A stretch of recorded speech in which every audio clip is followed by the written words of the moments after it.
Hello, everyone. Welcome to the Understanding the European NIS Directive presentation. And with that, we'll get right into it. Just a brief introduction on myself. I'm Nathan Martz, Principal Strategic Consultant with Mandiant Strategic Program Services. I've been with Mandiant for a little over 2 years. Since about 2005, I worked as a SOC manager for a large United States company in Virginia. And in 2010, I took a position as the Security Operations Center / Information Security Manager at the U.S. European Command in Germany. And I've been with Mandiant since 2014. Just want to make sure that everyone understands I'm not a lawyer. I'm not a legal professional. I'm a security practitioner. So I'm looking at the NIS from that angle. So what do I need to know and how do I prepare for it? And that's really all this presentation is about, is what are the basics of NIS and some recommendations on how to get ready for its implementation. So the NIS is the new EU Cybersecurity Directive. It goes into effect in 2018, and it is not the same as the EU General Data Privacy Regulation, or the GDPR, that you may have seen more of in the press than the NIS. Every EU member state is required to comply with the NIS directive. However, NIS is not applicable to every EU company. So what is it? Basically, to quote the EU Commission, the NIS directive is the first piece of EU-wide legislation on cybersecurity. The aim is to bring cybersecurity capabilities at the same level of development in all EU member states and ensure that exchanges of information and cooperation are efficient, including at the cross-border level.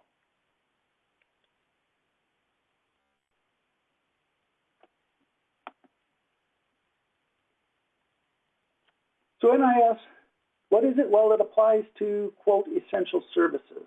It's not a critical infrastructure piece of legislation or directive. It is for essential services. So every EU member state at some point has to define what those operators of essential services are. So EU members have 21 months from passage to be compliant. And then after that 21 months have expired, then they have 6 months to then identify the operators of essential services. So this is something that is getting press and is being talked about, but it's about 2 years off before it really is going to go into effect at the national level. And the focus was to harmonize the approach of cybersecurity within the EU, ensure each member state has some sort of national NIS security strategy, security objectives, and some concrete actions that are to be implemented in every EU member state.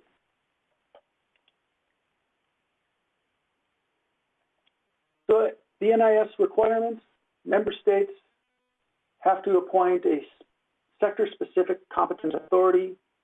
They need to have a cybersecurity strategy. They need to come up with a single point of contact for incident reporting. And this is to be through some sort of national level CCERT or CERT where all this activity will take place. Incident reporting is suggested to be without undue delay, and it's expected to be within 24 to 72 hours of discovery. Again, those are not hard and fast type of regulations. Those are the suggestions in the directive. And the standard that's expected is state-of-the-art equipment for detection and to guarantee a level of security appropriate for the risk. So if you're thinking this is somewhat vague and open to interpretation, I would agree with you. It is.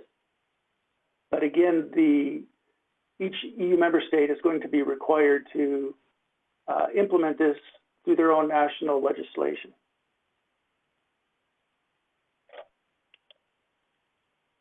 So there's 3 major components to this. At the top levels, the architecture, which is the CERT and the security strategy, a competent authority, and that single point of contact. At the lower level, the requirements, maybe more at a corporate level, is your risk management. There's going to be mandatory breach notification. There can be fines. There can be sanctions, and audits. The third component of this is the cooperation. And this was originally envisioned to be a lot more comprehensive than it came out in the final version. It's probably the weakest area. I think as they worked on this, they discovered it was much more difficult of an issue than they had originally thought. So there's supposed to be some limited information sharing between national certs. I don't think we're going to see much of this the first year of implementation, and I think that's going to be something that's going to develop later.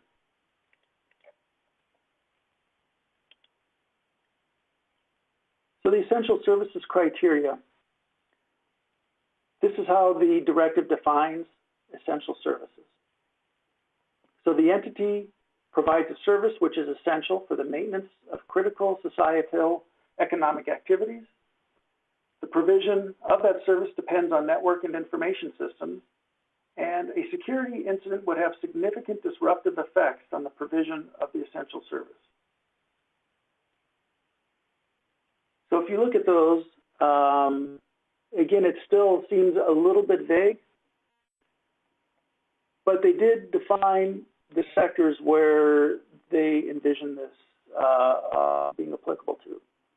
So the business sectors that the directive does cover are energy, including electricity, oil and gas, transport, to include air, rail, water, and road, banking, credit institutions, financial market infrastructures, trading venues and central counterparties, healthcare settings, water, so the drinking water supply and distribution, and digital infrastructure, which is internet exchange points, DNS providers, top-level domain registries, digital service providers, etc.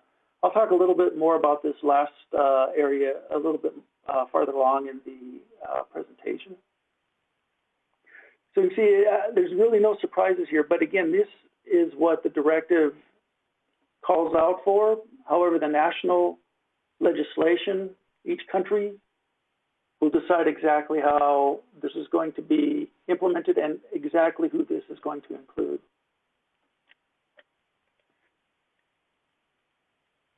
So digital service providers,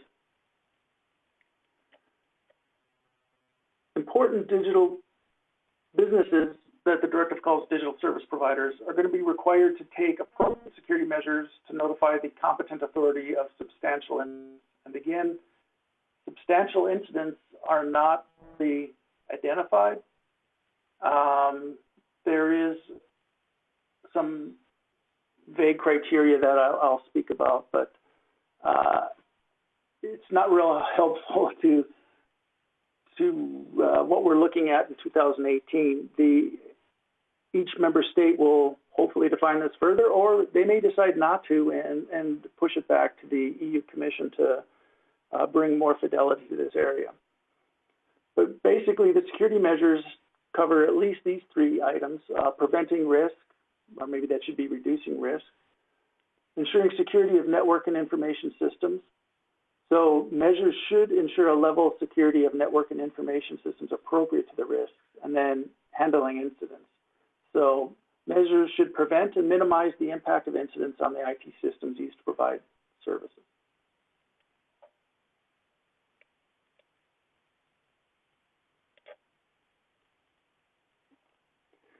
So what kind of incidents will require notification to a higher authority?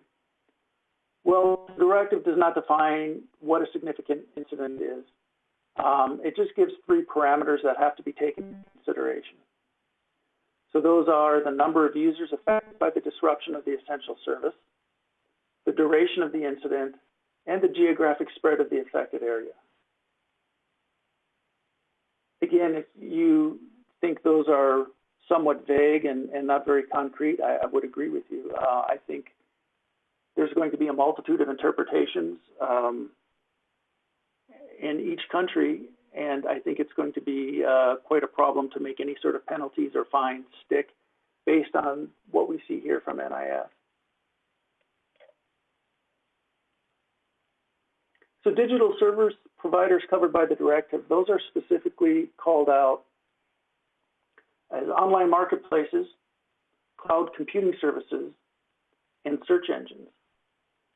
And this applies to all companies doing business in the European Union, not only to companies that are based in the European Union. So Google, Amazon, Microsoft, anybody offering these services in the European Union, the NIS Directive will apply to them as well.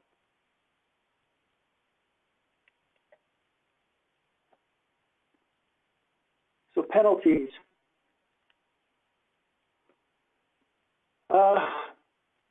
Penalties will be effective, proportionate, and dissuasive. So you can see that the maximum penalties under NIS will be up to 10 million euros or 2% of revenue in the event of a security breach. Now, this is similar to GDPR, although GDPR provides higher level of sanctions or penalties, up to 20 million and 4% of revenue for noncompliance. But again, that's specifically dealing with privacy, whereas NIS deals specifically with, we're just looking at mainly as data breaches. So this is for gross or intentional negligence in the event of noncompliance. It's not for being a victim of a data breach. If you can show that you did everything that was reasonable to prevent or to detect a data breach, you're supposedly protected. If you did not, then you should be, or you could more likely be fined.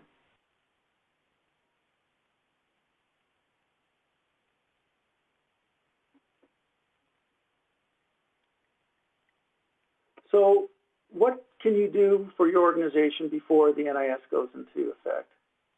Well, here's some recommendations. The first recommendation is documentation. Document everything. Your policies, your plans, your procedures, all those need to be updated and documented. And I'm sure most people have already been doing this, but if you haven't, you've got 2 years to really get started with this if you're an operator of an essential service. Do you have your policies? Are they up to date? Do you have an incident response plan? If you have a process but lacks documentation, it would behoove you to start this now so it is ready by 2018.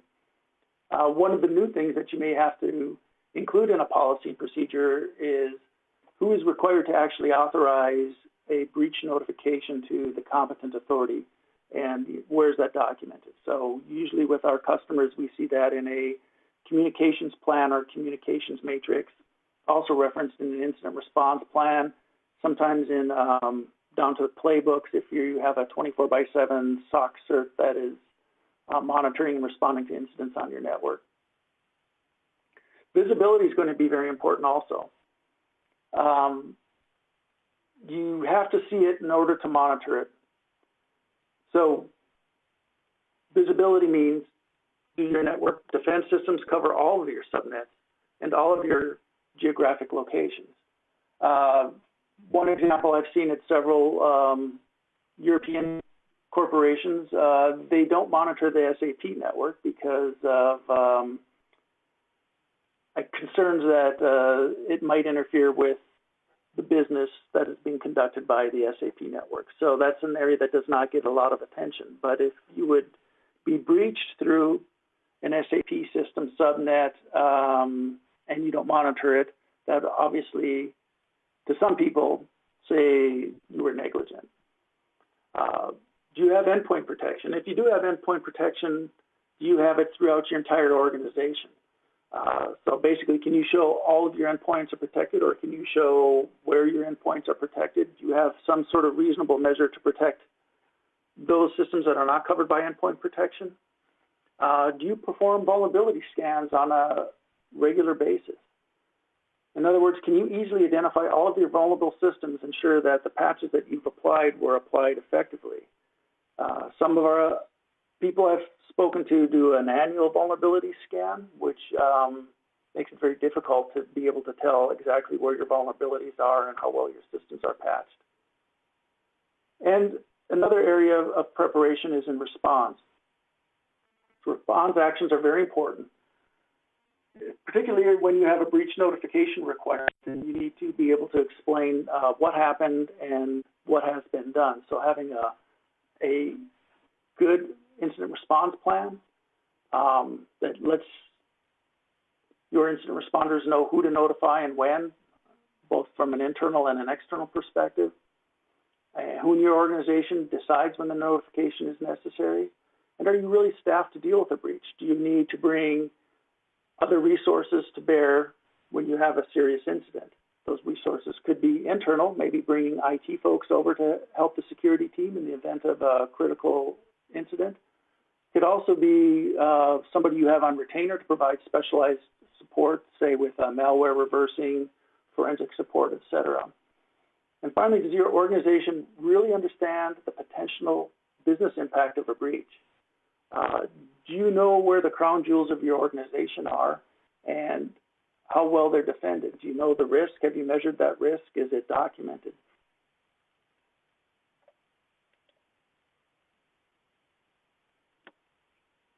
So really, at this point, what you should be doing is looking at where are you today and where do you want to be in May of 2018 when this goes into effect?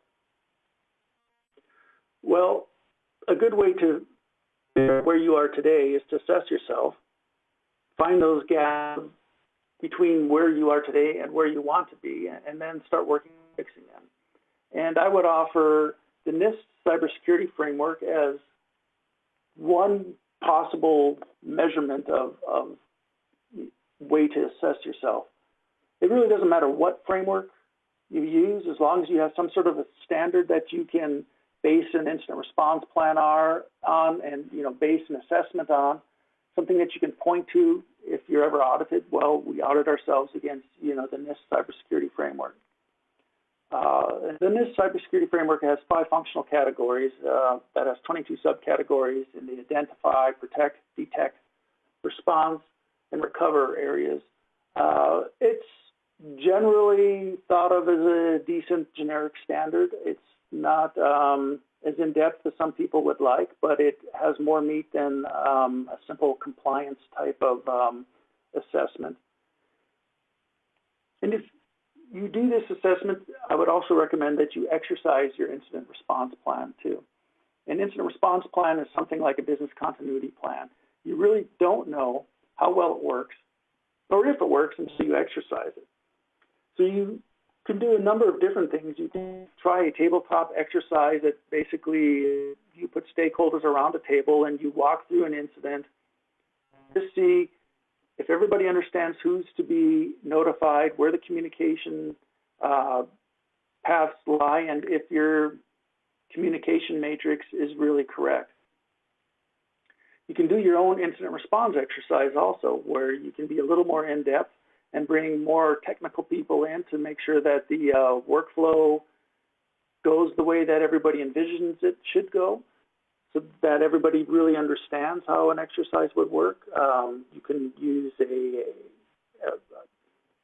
virus that spreads throughout the organization. You could use a phishing type of incident. You could use a web server compromise, a database compromise, anything like that, and then go over it and go through it and look at that workflow and ensure that it's really working the way that you envisioned it. And I know some organizations also will include some sort of cybersecurity incident in their annual business continuity exercise, and that's a really great idea to kind of work that in and get security the visibility that it needs to have in an organization. So just want to mention some current policies and trends that we've noticed worldwide. In Germany, the latest IT security law was drafted to be compliant with the NIS Directive. Again, this is just legislation. It has not been passed, but they're trying to think ahead, I guess, and get ahead of this law. In Australia, what has been in some of their proposed legislation is an automated dynamic analysis. So they're talking about sandboxes, looking at behavioral patterns, and configuration changes. In the U.S., they're looking at non-signature-based malicious code detection. The Global Council on Cybersecurity is looking at automated monitoring tools for behavior-based anomaly detection. And the reason I put this slide up was to sort of give you an idea of where things are pointing to in the future, maybe the next 5 to 10 years. And that future looks to have, looking at behavior, some sort of way of modifying, easily monitoring configuration changes, non-signature-based malicious code detection, which is also can include behavior type of detection or behavioral study. And why is this important? Well, the current thinking is that the European Union will eventually apply the NIS Directive to all public companies doing business in the European Union sometime after implementation. So that could be 2020, 2025. Nobody's really sure at this point. I think we're going to have to wait until we get to 2018 and really see how this plays out. Right now it's all theory, but we have to see how it plays out in practice.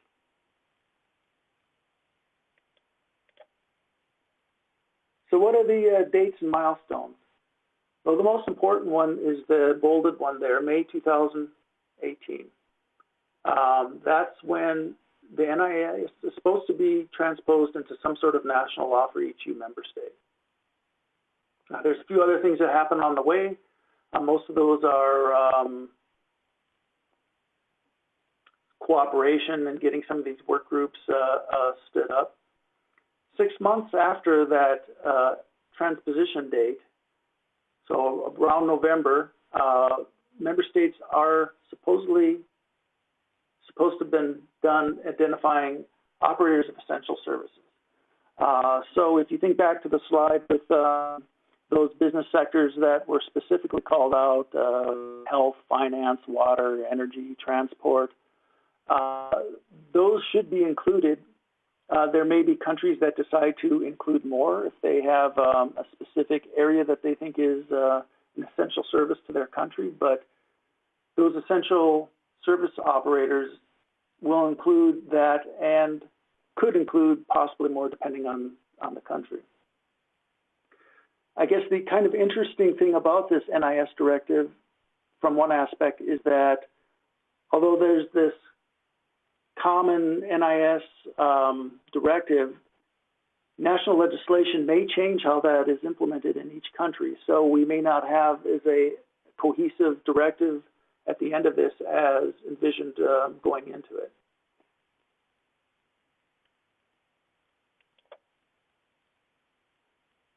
So here's a couple of sources you can look at if you want to know more. Again, I'm not a lawyer, so I don't know exactly from a legal perspective how well this is going to work, with, particularly with the fines and penalties.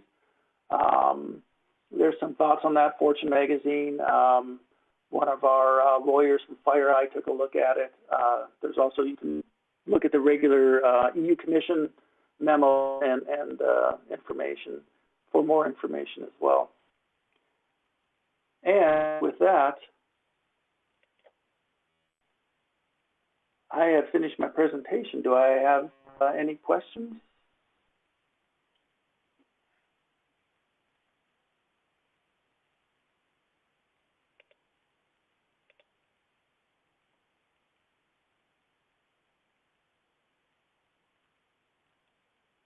Okay, no questions. Thank you for your attendance, and thanks for attending. Bye-bye.